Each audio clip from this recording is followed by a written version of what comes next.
और उजाला योजना के तहत जिन मां बहनों ने गैस कनेक्शन लिया है उनको तो पहले से 200 रुपया मिलता था सब्सिडी, और फिर 200 रुपया यानी 400 रुपया की सब्सिडी अगर किसी ने दी है गरीबों को तो देश के प्रधानमंत्री नरेंद्र मोदी जी ने।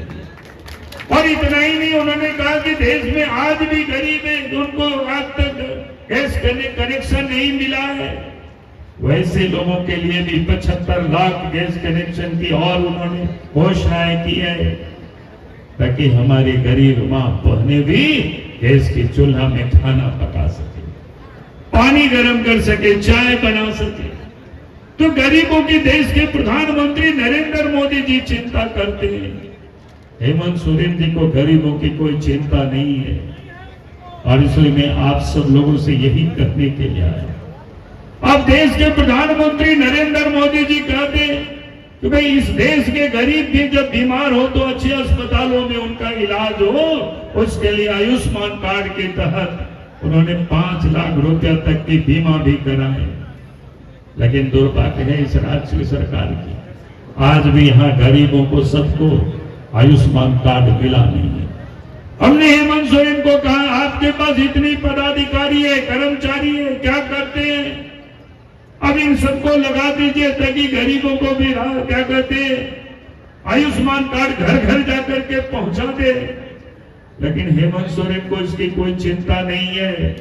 ने कहा कि आने वाला समय जब इस प्रदेश में बीजेपी के नेतृत्व में सरकार बनेगी तो यही अफसर, यही कर्मचारी, इनके घर के चक्कर आपको नहीं लगाना पड़ेगा कि आपके घर घर जाकर के पहुंचा देंगे, गरीबों के यहां तक पहुंचा देंगे। यही मैं कहने के लिए आज आपके बीच में आया। आपने देखा विश्वकर्मा पूजा था, उसी दिन देश के प्रधानमंत्री का भी जन्मदिन है, और उस दिन उन्होंने इस देश के जो कुछ कारीगर है, जो वर्षों परंपरागत कारीगर है, कोई लोहा का काम करते, कोई सोना का काम करते, कोई लकड़ी का काम करते, कोई मिट्टी का काम करते, कोई चमड़े का काम करते, कोई कपड़े का काम करते,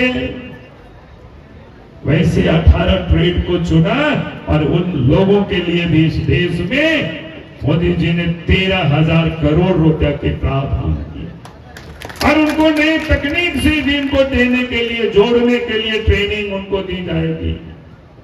और जब उनका ट्रेनिंग पूरा हो जाएगा, ट्रेनिंग पीरियड में भी 500 रुपया भत्ता मिलेगा, और जब उनकी प्रशिक्षण पूरी हो जाएगी तो उसके बाद उनको 15,000 रुपया का किट्स भी मिलेगा। सस्ते ब्याज दरों पर पहले 1 लाख रुपया, 2 लाख रुपया, फिर 3 लाख रुपया का लोन भी मिलेगा, ताकि वो हमारी जो विश्वकर्मा भाई और बंधु है, जो परंपरागत कारीगर है, उनकी भी किसी ने कोई चिंता की तो इस देश के प्रधानमंत्री नरेंद्र मोदी जी ने किया। और हमारी मां बहनों के लिए अभी अभी उन्होंने देश के प्रधानमंत्री ने क्या किया आपको पता होगा, पता है कि नहीं पता है? अभी ये स्पेशल लोकसभा राज्यसभा की सत्र बुला करके हमारी मां बहनों के लिए अब उन्होंने क्या किया कि विधानसभाओं में 33% सीट रिजर्व रहेगा, लोकसभा में भी 33% सीट मां बहनों के लिए रिजर्व होगी।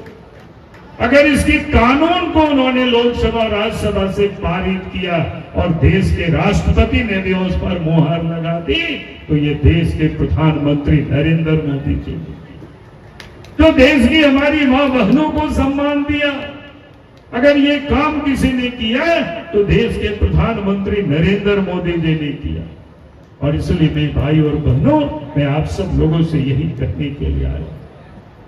अभी बातें चल रही थी झारखंड की, बहुत ही बातें हुई, लेकिन मैं कहता हूं कि सरकार का काम क्या होता है, पहला तो कानून व्यवस्था ठीक रहे, लेकिन आज इस राज्य में चोरी, डकैती, हत्या, अपहरण, बहू बेटियों की इज्जत भी सुरक्षित नहीं है। तुमने लोगों से पता कर दे कि भाई आखिर ऐसा क्यों हो गया स्थिति। पुलिस यही थी जब बाबूलाल मार्ंडी इस प्रदेश के मुख्यमंत्री होते थे, रघुवर दास जी मुख्यमंत्री होते थे, अर्जुन मुंडा मुख्यमंत्री होते थे, तो अपराधी खौफ खाते थे, झारखंड से भागे फिरते थे। लेकिन आज तो अपराधी बेखौफ होकर के अपराध कर रहे हैं। अगर डरे हुए हैं तो झारखंड की जनता डरी हुई है। ने कहा कि आखिर ये क्यों हो गया? तो लोगों ने कहा कि सर, आप सब लोगों के जमाने में क्या होता था, जब बीजेपी की राज थी तो पुलिस का काम करती थी। अरे पुलिस का काम क्या होता है? अपराधियों को पकड़ना, चोरों को पकड़ना, गुंडों को पकड़ना, उनको सजा देना, उनको जेल में डालना। लेकिन हेमंत सोरेन ने पुलिस को किस काम में लगा दिया है? हमने कहा कि बताओ किस काम में लगा दिया? बोला क्या तो सड़क के किनारे में खड़ा कर दिया है वसूली के लिए। हमने कहा कि क्या वसूली करता है सड़क के किनारे? बोला कि नदी नाला से जो बालू लेकर के आते हैं लोग ट्रैक्टर से अपना घर बनाने के लिए, उस ट्रैक्टर को पकड़ लेते हैं। अभी आपको यहाँ किसी ने भाषण में बताया।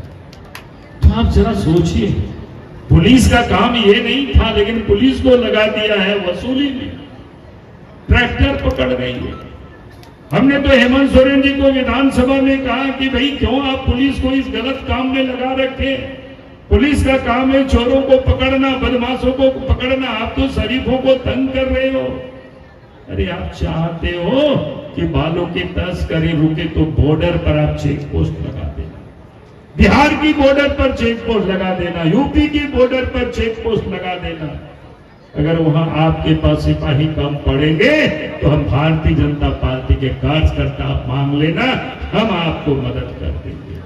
लेकिन झारखंड के अंदर में आप परेशान मत करना, झारखंड में फ्री कर देना।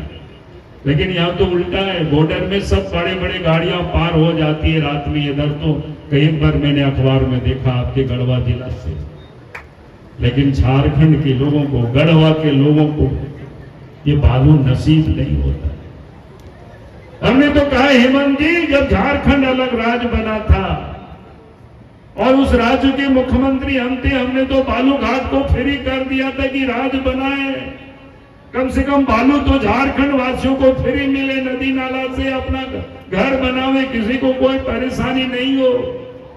और 2013 तक किसी को कोई परेशानी नहीं थी। 2013 में जब अर्जुन मुंडा मुख्यमंत्री थे, हेमंत सोरेन जी डिप्टी सीएम थे, तो हेमंत सोरेन जी ने उनको मुख्यमंत्री पद से हटा दिया। कांग्रेस के साथ मिलकर के उन्होंने सरकार बनाई।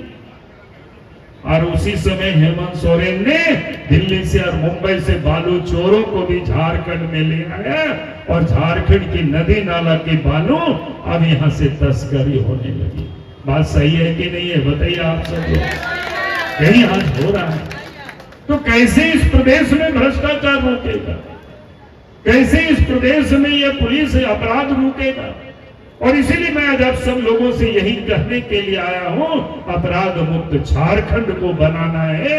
उसके लिए आप सबको ये संकल्प लेकर के यहां से जाना, यही निवेदन, यही अपील करने के लिए आया हूं। अभी भ्रष्टाचार है, सरकार की कोई भी दफ्तरों में जाएंगे, बिना पैसा से कोई काम नहीं होता है। जाति प्रमाण पत्र, आय प्रमाण पत्र, आवासीय प्रमाण पत्र, यहाँ तक कि मृत्यु प्रमाण पत्र भी बनाना हो तो पैसा लगता है कि नहीं लगता है? सब जगह पैसा लगता है। अब इसलिए मैं लोगों से कहता हूं कि भाई जब अफसरों को तो इतना वेतन मिलता है, फिर पैसा क्यों मांगते हैं? तो लोग बताते हैं कि नहीं, आप लोग जैसा मोबाइल को रिचार्ज करते हैं ना, कोई महीना में रिचार्ज करते, कोई 2 महीना में करते, कोई 3 महीना में करते। अब अफसर भी बोलते हैं 2-3 महीना में हम लोग को भी रिचार्ज कराना पड़ता है, यानी मुख्यमंत्री को पैसा देना पड़ता है। तो ये लोग वसूली करते हैं, इसलिए भ्रष्टाचार है। और भ्रष्टाचार इसे कैसे उम्मीद करते हो? लूट मची हुई है, कहीं बालू की लूट है, कोयला की लूट है, लोहा की लूट है, जमीन की लूट है। अभी यहाँ चर्चा हो रही थी कि उसी में पैसे मिलता है। ये चारों तरफ लूट है। अब इस लुटेरों से झारखंड को कौन बचाएगा? हेमंत सोरेन तो खुद ही लूटे में शामिल है। अभी आप सब लोगों ने देखा, ईडी ने उनको नोटिस किया। हेमंत सोरेन जी कहते थे हम शिबू सोरेन के बेटे हैं, हम डरते नहीं है। उनके लोग लिखते हैं हेमंत है तो हिम्मत है। लेकिन ईडी ने उनको 4-5 बार पत्र दे चुका कि भाई बताओ तो आपने ये सब दौलत कहां से अर्जित किया, कैसे अर्जित किया? अब कभी सुप्रीम कोर्ट भाग रहे, कभी हाई कोर्ट भाग रहे हैं, और कल उनका वहां तारीख था तो पलामू भाग करके आए हुए थे, कहीं उपस्थित नहीं होते। भाई अगर आपने कोई गड़बड़ नहीं किया है, किसी का आपने कुछ किया लूटा नहीं है, तो फिर आप सीना तान के चले जाते, ईडी के दफ्तरों में बताते कि हमने कोई गड़बड़ नहीं किया है। लेकिन उन्होंने तो खुद गड़बड़ किया है और इसीलिए भाग रहे हैं। इसलिए यहां नौजवान कोई भाषण दे रहे थे कि हमारे साथ ऐसे हुआ, तुमने कहा कि बेटा आश्चर्य नहीं है जब हेमंत सोरेन ही खुद ऐसे लूट में शामिल है। आजकल आप देख रहे होंगे क्या होता है। देश के प्रधानमंत्री जहां गरीबों की चिंता करते हैं, किसान और मजदूरों महिलाओं की चिंता करते हैं, उनको कैसे तरक्की हो, कैसे आगे बढ़े, भूख से उनको कैसे बचावें, लेकिन हेमंत सोरेन की चिंता में लगे हुए। सब्सक्राइब कीजिए हमारे चैनल को और बेल आइकॉन को दबाइए हमारी लेटेस्ट वीडियो सबसे पहले देखने के लिए।